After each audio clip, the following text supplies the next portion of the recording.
수많은 로켓을 동시에 쏟아부어 축구장 넓이의 적진을 초토화시키는 무기 다연장 로켓.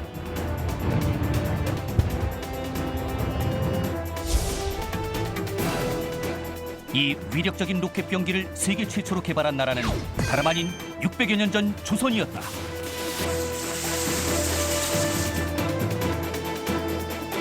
임진왜란 당시 왜군이 조총을 쏠 때 한 번에 100여 발의 화살을 날려보내 한 번에 적을 제압한 16세기 최고의 첨단 과학 무기 신기전. 세종 30년에 개발돼 외세로부터 우리나라를 지켜낸 1등 공신 신기전이 현대에 다시 부활했다. 로켓을 발사할 때의 모습이 마치 용이 하늘로 승천하는 것과 같다고 해서 이름 붙여진 구룡. 대한민국 최초로 독자 개발한 다연장 로켓이자 우리 보병 화력의 핵심인 K136 구룡.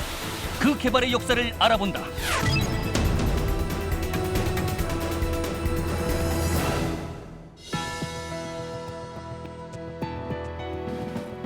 시청자 여러분 안녕하십니까? 첨단 국가의 초석 방위산업의 남경입니다.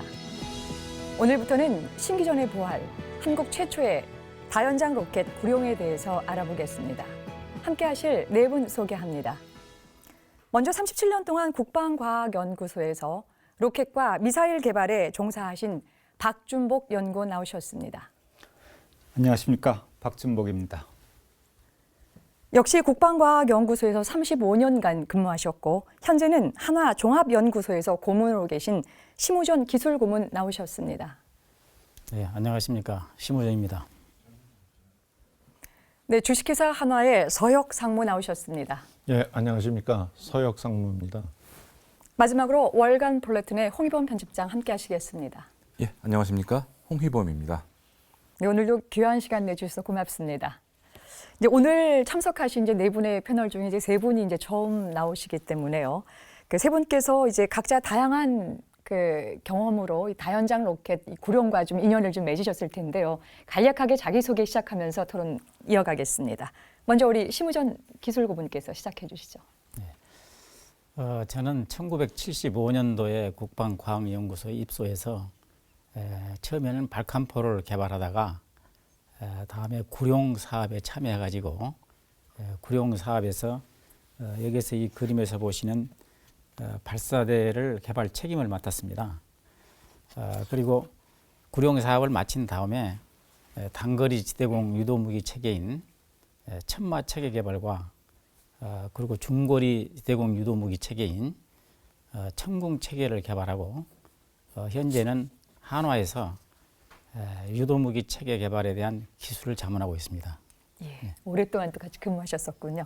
이번에는 박준복 연구원께서는 말씀해 주시죠. 네. 예, 저는 1974년도에 국방과학연구소에 입소를 해서 백곰 사업서부터 참여를 했습니다. 구룡은 1977년도서부터 시작이 됐는데 구룡 개발 주역 중에 한 사람이라고 할 수 있습니다. 하나 좀 보여드리고 싶은 것은 구룡 개발을 하고 나서 너무 기쁜 나머지 제가 기념 메달을 자비로 만들어서 우리 개발팀들하고 나눠 가졌는데 바로 이러한 기념 메달을 만들었는데 그 뒷면에 제가 쓴 글을 하나 소개를 해드리고 싶습니다. 네. 기념 메달 뒤에 이렇게 적었습니다. 서로 사랑하여 나를 낳고 길러주시는 그대여. 나라를 위해 당신이 바친 정열 영원하소서. 이것으로 간단한 소개를 드리겠습니다. 간단하게 세 줄이었지만은 오늘 전개될 이야기가 함축적으로 더 들어있는 내용인 것 같습니다. 이번에 서혁 상무께서 예, 저는 그 90년도 1월에 그 추진기관을 생산하는 생산 현장에서 약 한 15년 정도 근무를 했습니다. 그러면서 개발, 추진기관에 대한 개발, 또 생산, 품질 보증, 시험 평가 등을 거치면서 구룡과 인연을 맺었는데요. 하여튼 기억에 남는 거는 그 구룡대대에서 실제 실사격 훈련을 매년 진행을 합니다. 그래서 제가 거기 방문해서 탄의 이상 유무라든가 여러 가지를 같이 그 확인하고 또 점검하는 그런 일들을 한 것이 기억에 남습니다. 세 분 모두 이제 개발에서 이제 생산까지 직접 현장에서 이제 했던 경험들을 바탕으로 말씀하실 거라서 또 생생한 얘기 기대해 보겠습니다. 본격적인 이야기 들어가기 전에 준비된 화면 먼저 보시겠습니다. 1593년 2월 10일 새벽 6시 3만여 명의 왜군이 행주산성으로 쳐들어왔다. 이에 맞선 조선 군사는 고작 2,800여 명. 적은 조총으로 무장하고 있었고 그들을 막아선 행주산성은 낮고 보잘것없는 작은 성이었다.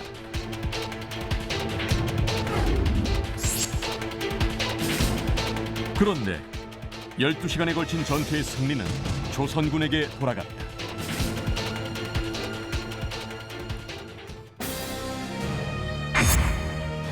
왜군은 1만여 명의 사상자를 내는 치명적인 손실을 입고 혼비백산 퇴각했으며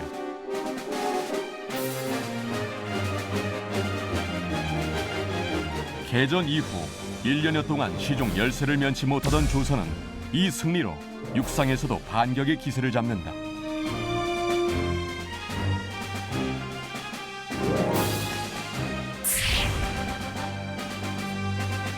이 전투가 바로 임진을 한 3대 대첩 중 하나인 행주 대첩이다.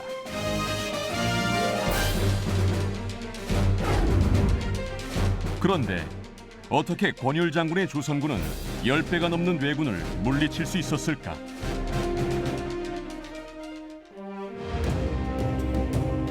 행주 대첩에서 가장 잘 알려진 일화는 안악내들이 치마폭에 쌓아 가져온 돌을 던졌다는 이른바 행주치마 투석전이다.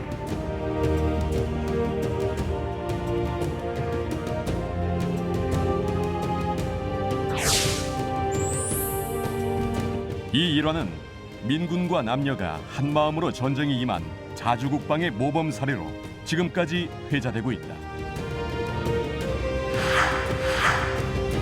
하지만 과연 행주치마로 운반한 돌만으로 3만의 왜군을 이길 수 있었을까?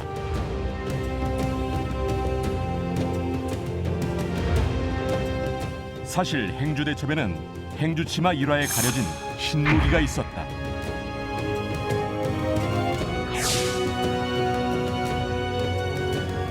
장군, 왜적이 산 아래까지 도착했습니다. 공격을 시작했다더냐. 이미 조총을 발사하고 있으나 아직 그 탄환이 성에 닿지는 못하고 있다 하옵니다.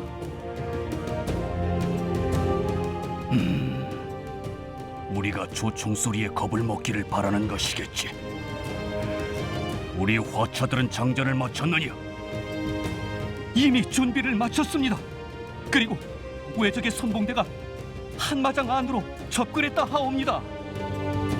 바로 지금이다. 즉시 적의 선봉대가 있는 곳으로 화차를 집중 발포하라. 예, 장군. 화차를 발포하라. 발포하라. 화차를 발포하라. 발포하라.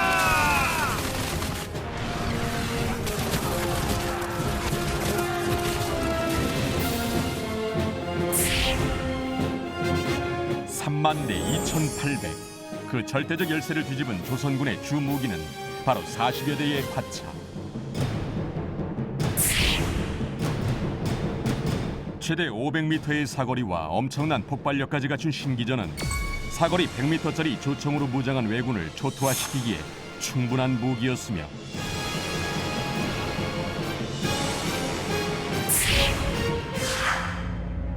바다 위의 거북선과 함께 임진왜란의 최종 승리를 이끈 조선군의 중심 화력이었다. 신기전은 고려의 최무선이 개발한 주화를 기반으로 세종시대에 개발한 무기다. 100발의 화살 로켓을 동시에 발사, 최대 500m까지 날아가고 탄두의 폭발로 적진을 불바다로 만드는 전무후무한 무기였다.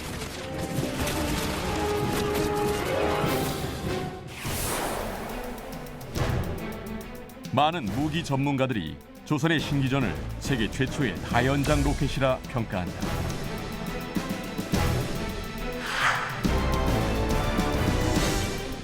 그 근거는 이렇다.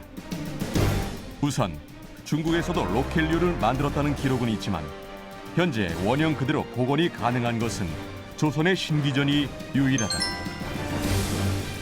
다른 나라의 로켓들이 이름과 간단한 형상만 전해지는 것과 달리 신기전은 완벽한 설계도가 고스란히 남아있기 때문이다.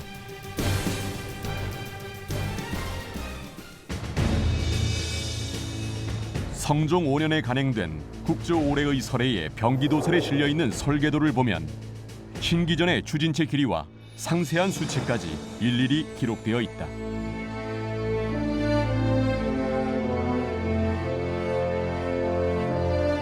더구나 15세기에 0.3mm까지 정밀한 단위를 측정한 나라는 전 세계에서 조선밖에 없었다.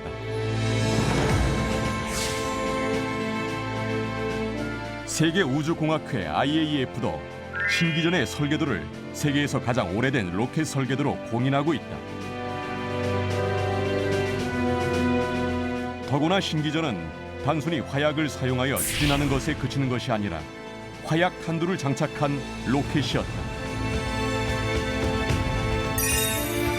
그중 대신기전은 5.3m에 달하는 큰 화살에 대발 화통과 약통을 부착했다. 약통의 추진력에 의해 대신기전이 목표물에 도달하면 발화통의 화약이 폭발해 적을 공격하는 것이다.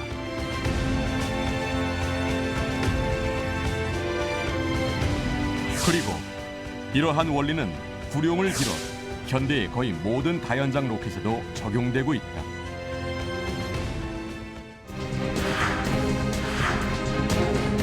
세계 최고 수준의 기술력으로 만들어낸 신기전은 동시대 최강의 무기였다. 남들이 만들지 못하던 것을 만들어서 창조적인 과학기술로 국방을 대비했던 것이다.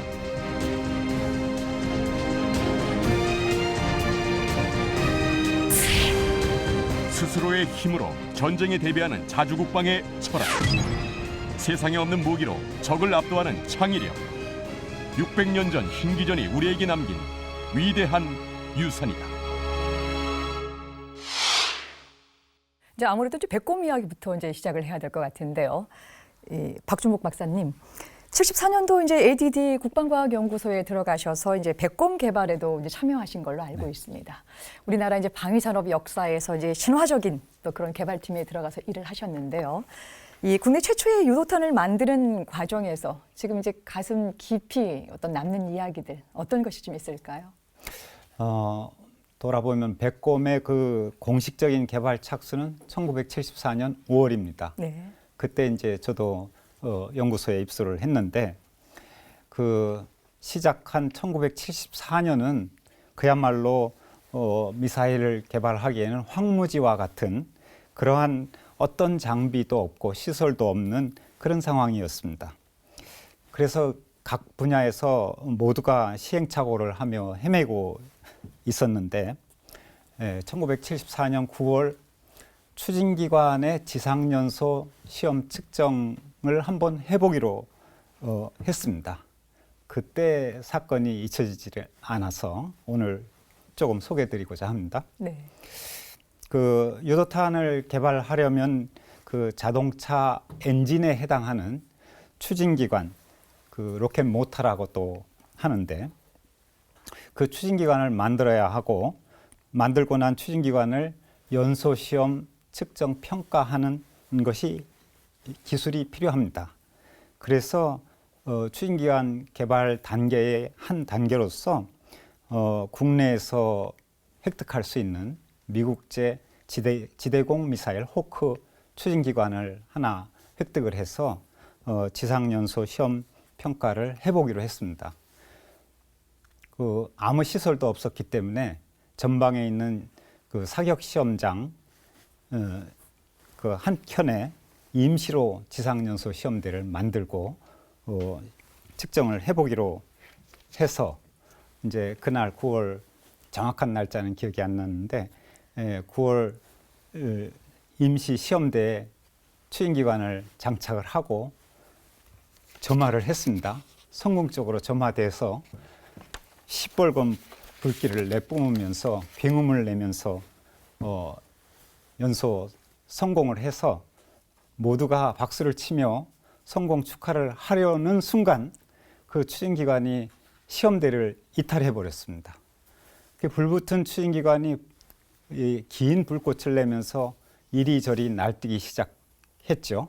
모두들 혼비백산해서 도망갈 수밖에 없었습니다. 예.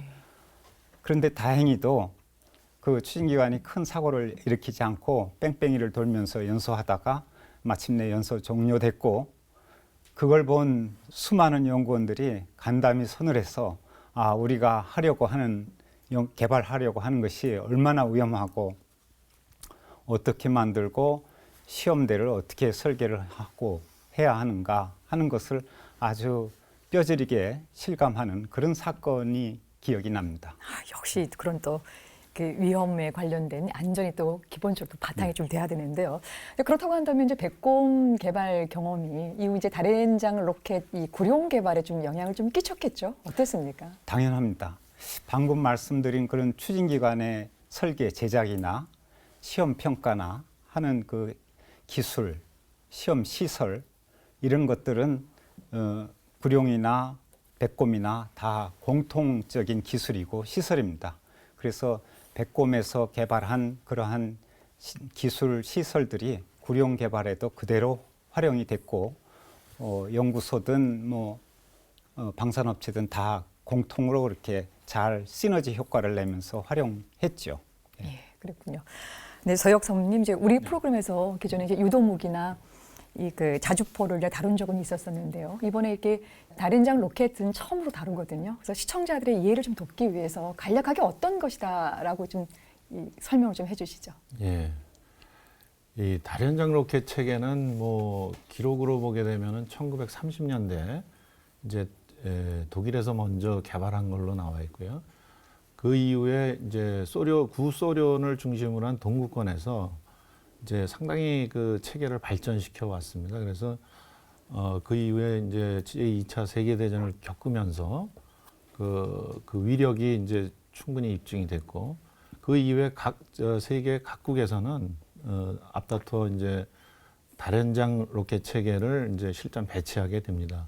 저희 나라도 국가연주축으로 해서 81년도서부터 이제 실전 배치를 하게 되는데요. 그때 배치된 저희 구룡 무기체계 시스템이 그 선진국에서 선행적으로 했던 무기체계와 비교해 봤을 때 전혀 성능이나 운용적인 측면이 그 차이가 없다. 우수한 성능을 나타내고 있다. 이렇게 이제 평가를 받았고요. 로켓탄을 구체적으로 이렇게 분류해 보면은 신관, 탄도, 추진기관 이렇게 세 가지 분야로 크게 나눠 볼 수가 있습니다. 그래서 이제 저희가 주로 생산했던 추진기관인데, 추진기관은 이제 그 로켓탄을 그 목표 사거리, 목표 지점까지 이렇게 운반해주는 추진력을 발생시키는 장치입니다. 그래서 추진기관이 가장 중요하다라고 볼 수가 있고요. 그 다음에 이제 이 로켓탄이 탄착을 하게 되면, 목표 지점에 탄착하게 되면 이제 신관이 작동을 하는데, 저희가 개발한 그 신관은 그 착발식 그 신관으로 이제 지면에 닿게 되면 막바로 작동하는 그런 신관을 사용했고요.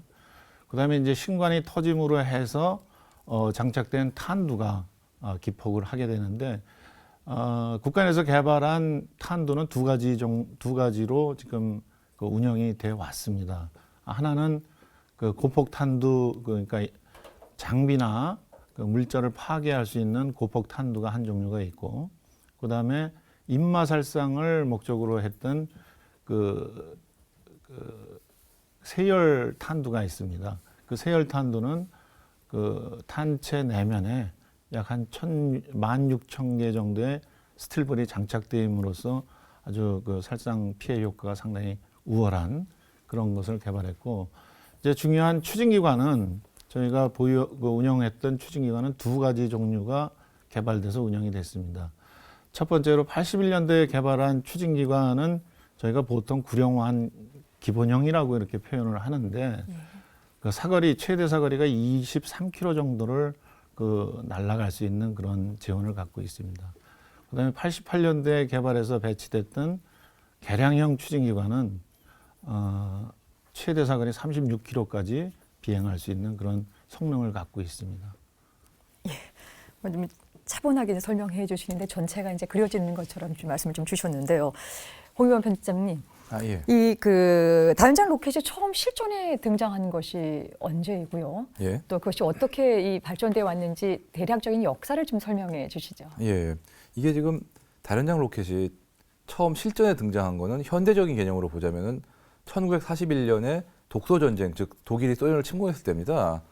당시에 소련은 카츄샤라고 불리는 다연장 로켓 체계를 갓 개발해서 이제 막 생산 배치 시작하던 때인데, 그때 갑자기 독일군이 들이닥친 거죠.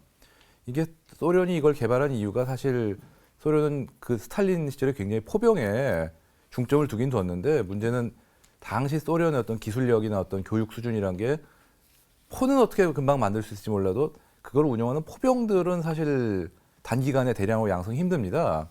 그러다 보니까 이 로켓 같은 경우는 정밀도는 낮더라도 대량으로 한꺼번에 쏠 수가 있으니까 대량 생산도 쉽고 또 운용 인원도 비교적 단기간에 대량으로 양성할 수 있지 않겠냐 해서 했는데, 마침 이 독일군이 쳐들어오면서 기존의 포병 자산, 인원, 전력 그런 게 거의 다 뭐 파괴되거나 독일군에 빼앗기거나 그렇게 돼가지고 엄청난 피해를 입습니다. 그런데 마침 이렇게 생산도 쉽고 쓰기도 쉬운 어떤 카츄샤라는 시스템이 있으니까 이제 그거를 서둘러서 대량 생산을 해서 또 독일군을 상대로 퍼붓기 시작한 거죠. 이게 카츄샤라고 한마디로 얘기해도 뭐 구경이 82mm부터 크면 300mm까지 굉장히 다양한데, 제일 많이 쓰인 모델은 BM13이라고 132mm 구경의 로켓탄이 있습니다. 이거는 트럭 한 대에 24발이 실리고 사거리가 9km 정도 되는데, 이게 24발을 쏘는데 딱 10초면 됩니다. 그리고 이게 4대가 한 포대니까 한 포대가 96발이죠. 그러면은 이 96발이 단 10초 만에 그냥 퍼부어지는 거죠. 근데 이게 뭐 그냥 총알이라도 100발이면 정말 무서운데, 이게 포탄이 100발이 날아온다 생각해 보십시오. 이게 이 짧은 시간에 날아오니까 뭐 한 발 한 발은 명중률이 낮더라도 면적이 순식간에 초토화가 되니까 맞는 입장에서는 정말 어마어마하게 기가 막힐 노릇인데, 이게 이론상으로는 이 내문이 초토화시킬 수 있는 면적이 40만 제곱킬로미터입니다. 뭐 가로 세로 따지면 뭐 수백 미터씩 되는 큰 범위가 초토화가 되니까, 이거를 맞는 입장에서인 독일군은 이제 워낙 이 독특한 소리가 나니까 이 소리를 듣고, 아, 이게 스탈린의 오르간이다 라는 별명을 했는데, 이게 물론 이게 즐거운 별명은 아니고 들어가서 공포에 질리는 거죠, 진짜.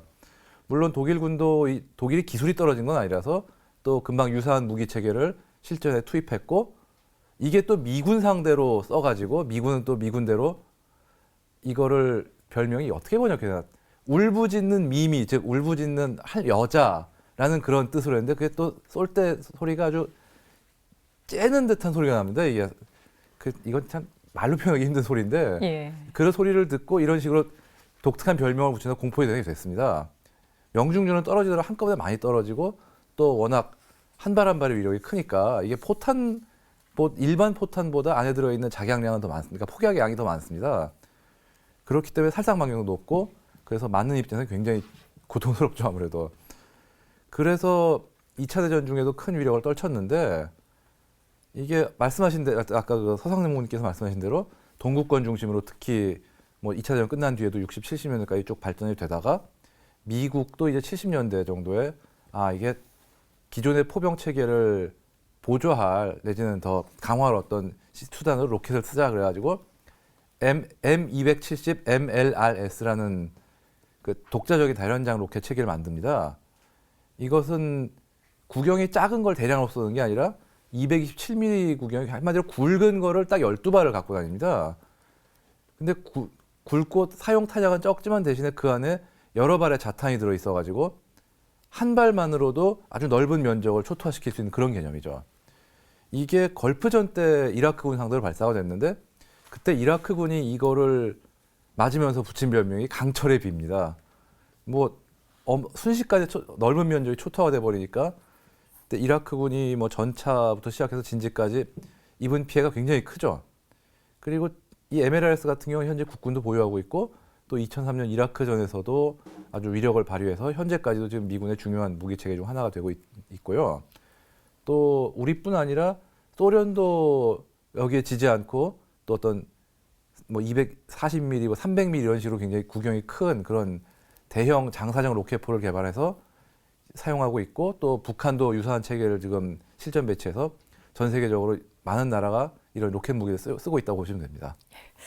다련장 로켓의 위력이 대단하군요. 말씀 잘 들었습니다. 여러분께서는 지금 첨단 국가의 초석 방위 산업을 시청하고 계십니다.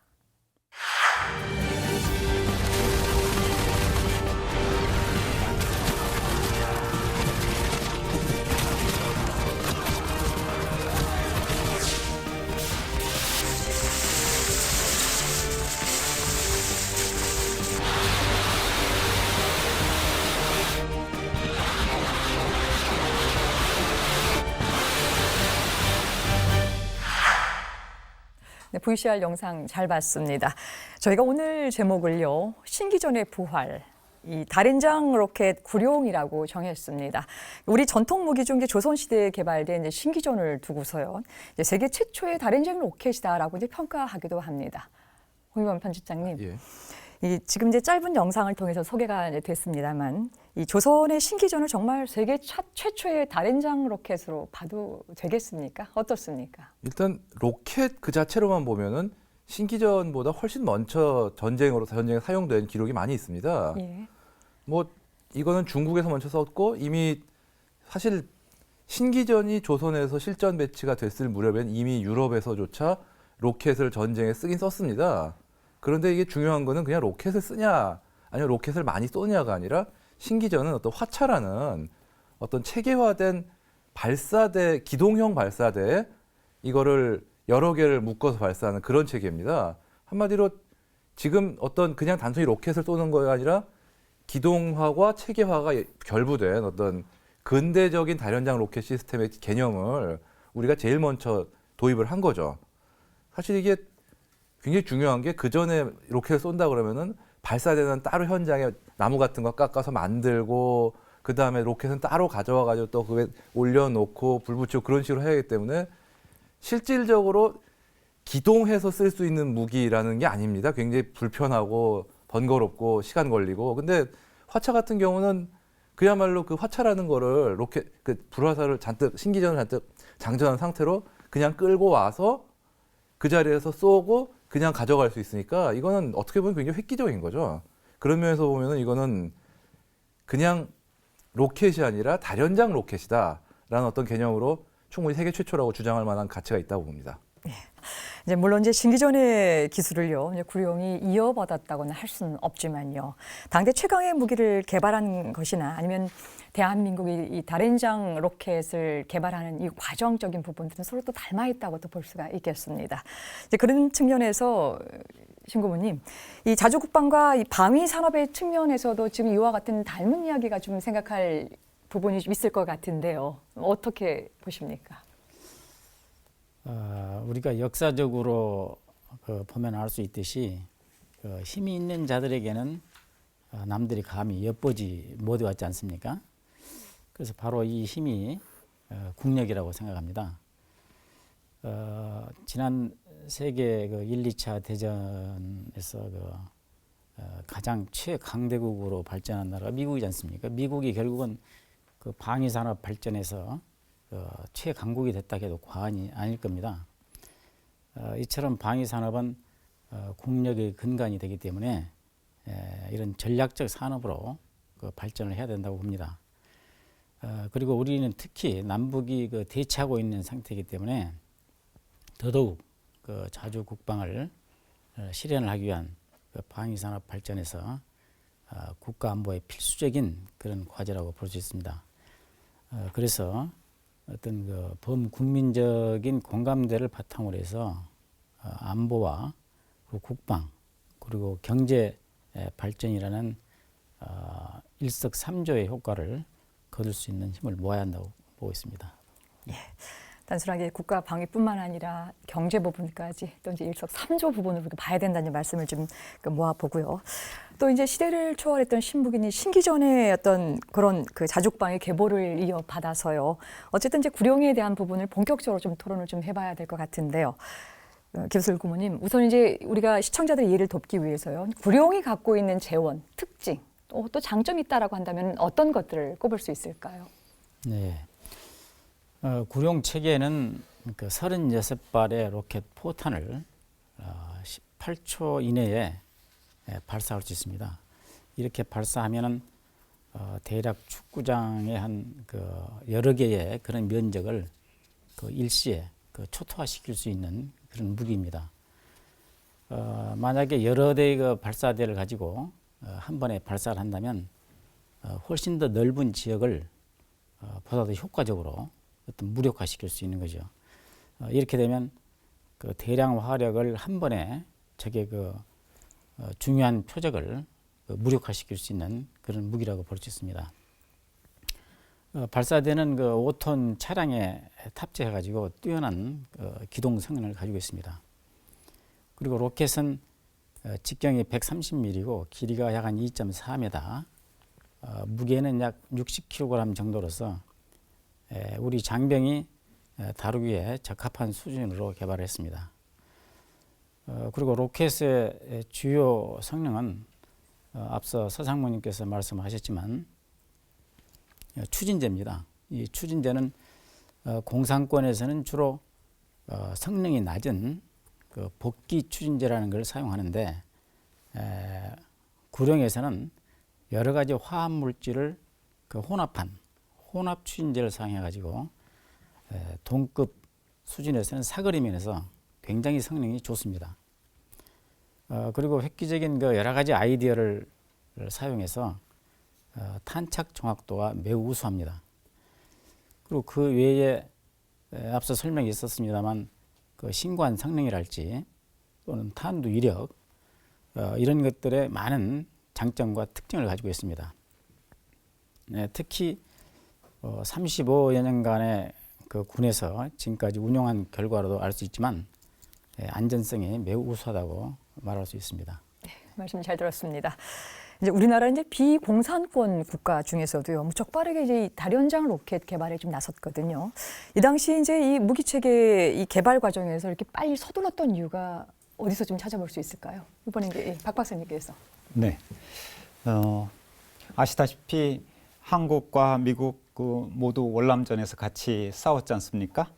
그때 공산국에서는 베트공 지금 이제 베트남인데 그 소련이 개발한 122mm BM-21 방사포를 아주 효과적으로 사용하는 것을 볼 수 있었습니다. 그래서 이제 한국이나 미국 모두 우리도 저와 유사한 무기 체계를 개발해야 되겠다 하는 생각을 하고 있었습니다. 그래서 월남전이 끝나자마자 양국이 모두 다연장 로켓 개발을 시작을 했는데 그 결과적으로 한국은 1981년도에 그 구룡 기본형 체계를 개발을 했고 미국은 아까 우리 홍 편집장님 조금 말씀하셨는데 MLRS라고 하는 대구경 다연장 로켓 기본형 체계를 1983년에 개발을 했습니다. 그 사실 북한도 1970년대에 소련의 그 122mm BM-21을 복제 개발해서 BM-11이라는 명명하면서 생산하기 시작했습니다. 어쨌든 그 1970년대, 1980년대는 세계적으로 각국이 포병의 무기 체계를 화포 체계와 로켓 무기 체계로 이렇게 이원화를 하고 있었던 것입니다. 한국이 조금 빠른 편이지만 그 세계적인 추세에 같이 따라갔던 것이죠. 결국 이제 2차 세계대전 끝나고 나서 냉전 체제 구조에 있어서 또 하나의 산물로 집도 나온 것 같은데요. 근데 그 당시에 이제 박정희 대통령이 로켓 개발 지시를 내린 것이 77년이고요.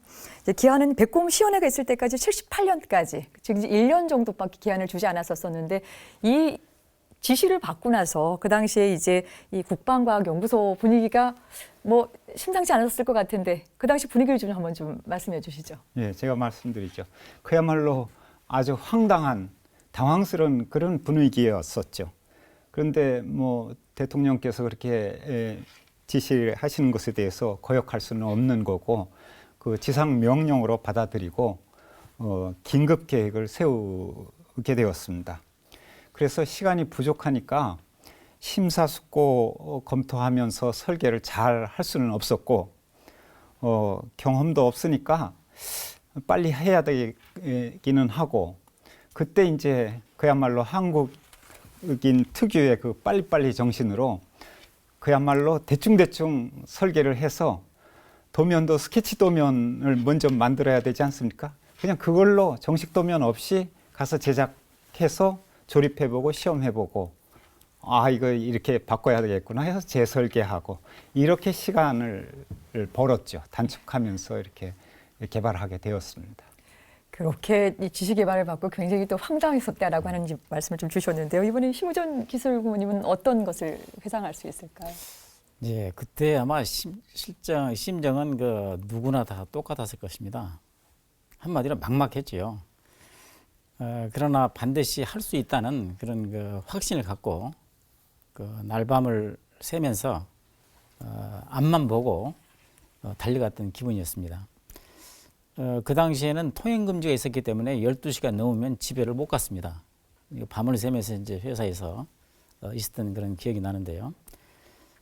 이렇게 하면서 저희들이 이제 어떤 구성품을 도면도 없이 만들었지만 그런 구성품들이 하나씩 그 나오는 과정에서 대통령께서 직접 우리 연구소를 내방하셨습니다. 그래가지고 우리 연구원들을 그 격려해 준 것이 저희들한테는 정말 큰 힘이 됐고 또 그런 그 할 수 있는 그런 원동력이 되었다고 봅니다. 네. 구룡의 개발 배경에 대해서 이야기 나누고 있는데요. 홍익범 편집장님, 이 그 다연장 로켓 개발 이야기를 하면서요, 우리 북한의 방사포 이야기를 또 빼놓을 수 없거든요. 예. 이제 북한 방사포는 언제 개발된 무기이고요. 실제 우리에게 어떤 위협을 가하고 있는지 실제 좀 사례를 좀 들어주시기 바랍니다. 예. 방사포라는 말은 북한에서 이 다연장 로켓을 뜻하는 용어입니다. 이게 북한군, 건군 딱 그 순간부터 존재했다고 해도 과언이 아닌 게 건군 시점부터 이미 소련으로부터 이 카츄샤 로켓을 받아서 6.25 때도 대량으로 운용을 했고요. 뭐 그 뒤에도 군사 원조를 계속 받아가지고 꾸준히 운용을 해왔고 그걸로 끝나지 않고 70년대부터는 아까 말씀하셨듯이 국산을 해가지고 또 생산을 해서 또 대량으로 배치했을 뿐 아니라 그거보다 더 강력한 뭐 200mm라든가 240mm라든가 300mm 등등 꾸준히 어떤 개량형 발전형을 만들어 와서 지금 실전에 운용하고 있습니다. 아마 전 세계적으로 봐도 정말 몇 손가락에 손꼽히는 대규모의 어떤 다연장 로켓 보유국이 돼버렸는데요. 이렇게 방사포에 집착한 이유는 어떻게 보면은 과거에 소련이 카츄샤를 개발하고 대량으로 배치했던 거 똑같습니다.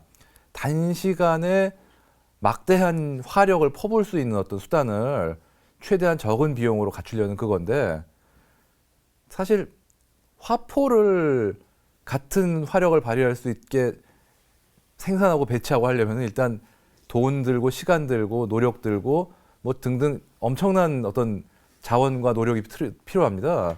로켓은 그거에 비하면 굉장히 짧은 시간에 상대적으로 저렴한 비용으로 이런 걸 해결할 수가 있는 거죠. 그 결과로 이제 볼 수 있는 게 이제 몇 년 전에 있던 북한의 연평도 포격 도발 사태입니다. 이 포격 도발 당시에 북한이 방사포를 어떤 주된 공격 수단으로 삼아서 발사했는데 물론 북한이 의도한 거에 비하면 아마 피해는 훨씬 적게 나왔을 거라고 보긴 합니다만 문제는 뭐 실제 피해 수준에 상관없이 우리 쪽에 피해가 발생했고 게다가 그 짧은 시간 동안에 그토록 많은 포탄을 우리에게 퍼볼 수 있었다라는 거는 그만큼 어떤 방사포가 보여주는 어떤 전략적 가치 그런 걸 굉장히 단적으로 보여주는 사례라고 할 수 있죠. 만약에 그때 뭐 북한의 방사포가 어떤 포탄 성능이라든지 여러 가지가 좋은 상태에서 사용이 됐다면은 아마 연평도 현장에서 입을 피해가 훨씬 컸을 거고요. 그만큼 북한이 만약에 실전에서 이걸 사용했을 때 아, 이것도 무시할 수 있는 체계는 아니구나라는 거를 보여주는 단적인 사례라고 생각합니다. 이제 북한에서 이제 방사포를 중심으로 해서 준비하고 있었을 때 그렇다고 한다면 우리 구룡 사업팀 어떤 분야의 어떤 멤버들로 구성이 됐습니까? 네. 국방과학연구소 구룡 사업팀에서는 1977년서부터 1981년까지 기본형 체계를 개발을 했고 이어서 1982년서부터 1986년도까지 개량형 체계를 개발을 했는데 이 사업팀의 구성을 말씀드린다고 하면은 구룡 사업 전담팀이 약 20명 있었습니다. 그리고 이제 아까 말씀드린 것처럼 백곰 사업팀이 1000명 이상이 있었는데 그 백곰 사업팀에서도 약 100명 정도가 파트타임으로 이렇게 참여를 해서 구룡 개발을 같이 했습니다. 그 사업 전담팀 20명의 구성을 좀 말씀드린다고 하면은 저는 이제 항공공학을 전공을 했는데 기계 전공, 항공 전공, 전자 전공, 전기, 화학, 산업공학 이렇게 다양한 분야의 전공을 하는 연구원들 그리고 이제 그 계약하고 행정하고 하는 그 관리원들 뭐 학력으로 보면은 대졸자서부터 뭐 고졸자까지 그러한 다양한 인력으로 이렇게 구성을 했는데 한 20명의 그러한 사업 전담 팀의 그 분위기가 한 가족처럼 굉장히 분위기가 좋은 다양한 전공의 진정한 의미에서의 그 RPT였다고 이렇게 말씀드릴 수 있겠습니다. 우리 프로그램에서 이제 우리 무기 체계 개발 과정을 쭉 살피다 보면요, 이제 선진 국가의 어떤 기술 계약을 통해서 한다거나 아니면 또 그들이 주는 어떤 그 모방 또 참고의 단계를 거쳐서 독자 개발 과정으로 이어가거든요. 근데 우리 그 다연장 로켓 개발할 당시에는 참고할 만한 이런 뭐 참고사가 될 만한 것이 없었기 때문에 또 이거를 개발하는 과정이 쉽지 않았을 것 같은데요. 당시 이제 어떤 어려움이 좀 있었고 이런 부분들을 어떻게 조금 그 개척해 나갔는지 좀 이야기 좀 듣고 싶은데 이번에는 우리 심우전 고문님께서 좀 말씀을 해주시죠. 네, 맞습니다. 그때 사실 그 당시에는 어떤 참고할 만한 자료나 이런 모형 같은 것은 전혀 없었기 때문에 정말 무엇부터 해야 될지 상당히 막막했던 게 사실입니다. 단지 이제 그때 있었던 거 군사 잡지나 그러면 그 무기 체계 재원을 소개하는 제인영감이라는 책자가 있는데 거기에 나와 있는 사진이나 그림이 고작이었습니다. 그러나 우리 연구진들은 어떤 그 무에서 유를 창조한다는 그런 심정으로 나름대로 아이디어를 내서 5톤 차량에 탑재하는 그 발사대를 설계해 나갔습니다. 설계하는 과정에서 과연 로켓을 몇 발을 탑재할 수 있을 것인가, 또는 어떻게 발사할 것인가, 또는 발사할 때 그 화염이 굉장히 많이 나오는데 그런 화염을 어떻게 처리할 것인가, 또는 거기에 나오는 힘을 어떻게 이것을 해결할 것인가, 이런 것들 여러 가지들을 고민을 하면서 어떤 분석한 결과 어떤 체계 설계를 해 나갔습니다. 예. 이번에는 박준복 박사님께서는 어떤 기억 갖고 계신가요? 예.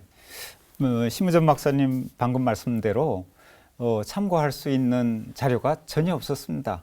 그래서 이제 제인영감 말씀을 하신 것처럼 그런 걸 보고 하는데 지금도 제인영감 이렇게 보시면은 그거 가지고 설계할 수는 없습니다. 별로 도움되는 건 아니에요.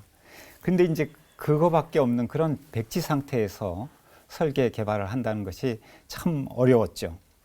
그런데 또 한편으로 아무것도 없이 설계를 하니까 내 생각대로 설계를 할 수 있는 그런 자유가 있었어요.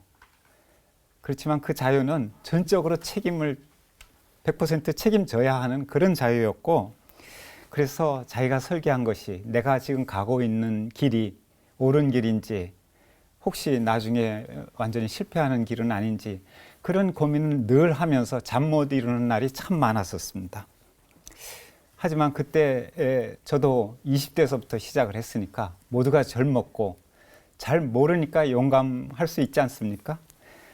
그래서 하나하나 이렇게 가면서 로켓과 발사대 설계 제작하고 또 우리 서상무님 담당을 하셨지만서도 추진기관 제작하고 시험하고 또 탄두 폭발 오유력 시험하고 사표 개발하기 위한 비행 시험하고 이런 모든 것들을 해 나갔는데 그게 다 첫 경험이었습니다. 해봐서 한 것이 아니고 그래서 그런 것들을 독자적으로 처음으로 이렇게 연구하면서 개발했죠. 시행착오도 많이 했습니다. 중요한 것은 하여간 사명감을 갖고 최선을 다해서 열심히 개발을 했습니다. 자, 그렇다고 한다면 이 다연장 로켓의 이제 체계발 과정에서 이제 개발진들이 가장 이제 중점을 두고 봤었던 성능이나 조건들 어느 부분에 좀 강점을 뒀을까요? 이번에도 우리 박 박사님 먼저 제가 말씀해 먼저 주시죠. 말씀드리죠. 예. 첫째는 안전이었습니다. 그 발사 장비나 로켓 모두 오염물, 폭발물로서 품질 관리에 결함이 있다 그러면 운영하는 병사들의 그 생명에 아주 직결되는 그런 것이죠. 둘째로 중요하게 생각했다 하면은 ROC, 군 작전 요구 성능 ROC를 충족하는 것인데 여러 가지 성능 중에서도 그 탄착 정확도를 잘 설계하려고 하는 것이 중요한 두 번째 설계 조건이었습니다. 예, 안전과 ROC 문제를 지금 이제 짚어주셨는데요. 이번엔 심우전 고문님께서는 어떤 부분에 좀 주안점을 두셨나요? 네, 제가 맡은 이 발사대에서도 방금 말씀하신 것처럼 그 안전에 최우선을 두고 발사를 해야 되기 때문에 구조적으로 충분히 그 안전한 그 장치를 개발해야 됩니다. 그리고 잘 아시는 것처럼 이제 차량에 탑재되어 있기 때문에 그 기동 성능을 또 충분히 발휘할 수 있도록 그렇게 개발이 돼야 됩니다. 이제 이런 부분에 신경을 많이 썼고요. 그리고 또 한 가지는 발사할 때 그 어떤 조준을 하게 되는데 발사할 때 조준을 일반 야포에서 쓰는 그런 운용 개념하고 동일하게 했습니다. 그래서 그렇게 하기 위해서 방향 포경이랄지 이런 것들을 동일한 그 장비를 써가지고 개발했기 때문에 쉽게 우리 일반 그 포병들이 접근할 수 있도록 그렇게 개발했습니다. 그리고 아까 말씀하신 것처럼 가장 이제 중요한 성능 중에 하나가 탄착 정확도인데 탄착 정확도를 향상시키기 위해서 이제 발사 장치에서는 그 조준 오차를 최소화시킨다든지 또는 그 발사관 결합 방식을 정밀하게 한다든지 또한 그 경량화 설계한다든지 이런 것들에 주로 역점을 두고 저희들이 설계를 했습니다. 두 분 모두 다 이제 체계 개발 과정에서 안전을 최우선의 어떤 가치로 두고 했다는 말씀을 좀 주셨는데요. 근데 이제 개발 검토 단계에서요, 이제 육사박물관에 보관되어 있던 구수련제 BM-21 이 다연장 로켓을 참고했다는 얘기를 들었습니다. 서혁 상무님, 이제 BM-21은 어떤 그 다연장 로켓이고요? 그 당시에 구수련의 무기가 어떻게 육사박물관에 들어와 있게 됐습니까? 이제 월남전 때 베트공으로부터 아마 노획된 그 일부 방사포 로켓탄과 발사대가 노획이 됐는데 이게 이제 종전 후에 그 한국으로 가져와서 그게 이제 육사박물관에 보관된 걸로 이렇게 알고 있습니다. 예. 이제 그렇다고 한다면 이제 BM-21을 이제 분석해서 어쨌든 간에 참고가 좀 했었을 텐데 어떤 효과가 좀 있었습니까, 박 박사님? 육사박물관에서 대여받아서 저희가 분석을 했는데 조금 더 상세하게 말씀드린다 그러면 우리 서상님 말씀하셨지만 그 육사박물관에 보관돼 있던 발사대는 36년장 예를 들자면은 40년장 이런 다연장 발사대가 아니고 게릴라전에 쓰는 단발 발사대였더랬어요. 이 삼각대에 장착된 그 베트공들이 거기다 로켓 한 발을 쏘고 아군 지역으로 날려보내는 그런 식으로 운영을 했던 것인데 그나마 그것이 우리가 실물을 볼 수 있는 전부였습니다. 우리 속담에 이제 백문이 불여일견이라고 하지 않습니까? 아무것도 못 보고 그냥 그림만 보는 거 하고 그렇게 실물을 보는 거 하고는 큰 차이가 있었던 것이죠.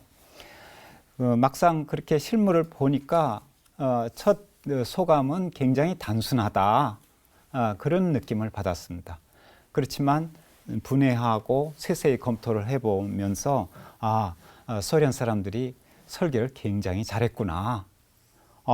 그 당시 1970년대 그 당시에 우리 이거 그대로 못 만들겠는데, 그런 생각이 들었습니다. 그 정도로 그 BM-21은 어떻게 보면 다연장 로켓의 명품이라고 할 수도 있습니다. 그래서 이제 저희가 참고할 것들은 참고를 했는데, 예를 들자면은 그 사거리 조종을 하는 제동환이라는 게 있습니다. 그 개념은 전적으로 그 사람네들한테서 저희가 배운 겁니다. 그대로 활용을 했는데, 아까 말씀드린 것처럼 그 사람네들의 기술이나 시설하고 한국의 실정이 워낙 달라가지고 저희가 개발한 것은 그 BM-21하고는 90% 이상 다릅니다. 아까 말씀드린 그 제동환 같은 건 뭐 거의 100% 차용을 해서 활용을 했지만서도요. 예. 네, 신고모님. 근데 이제 그 밖에 이 다른 외국의 어떤 모델을, 어떤 선진적인 이런 모델을 어떤 볼 수 있는 기회는 없었나요? 우리가 처음 그 발사대를 설계할 때는 그 발사관이 28개가 탑재하도록 그렇게 개발을 했었는데, 발사대를 이제 그 상하로 조작하는 고각 구동 장치가 있습니다. 그 고각 구동 장치를 저희들이 그 반달 기어라는 그런 구동 장치를 써가지고 설계를 해서 CG 제작을 했습니다.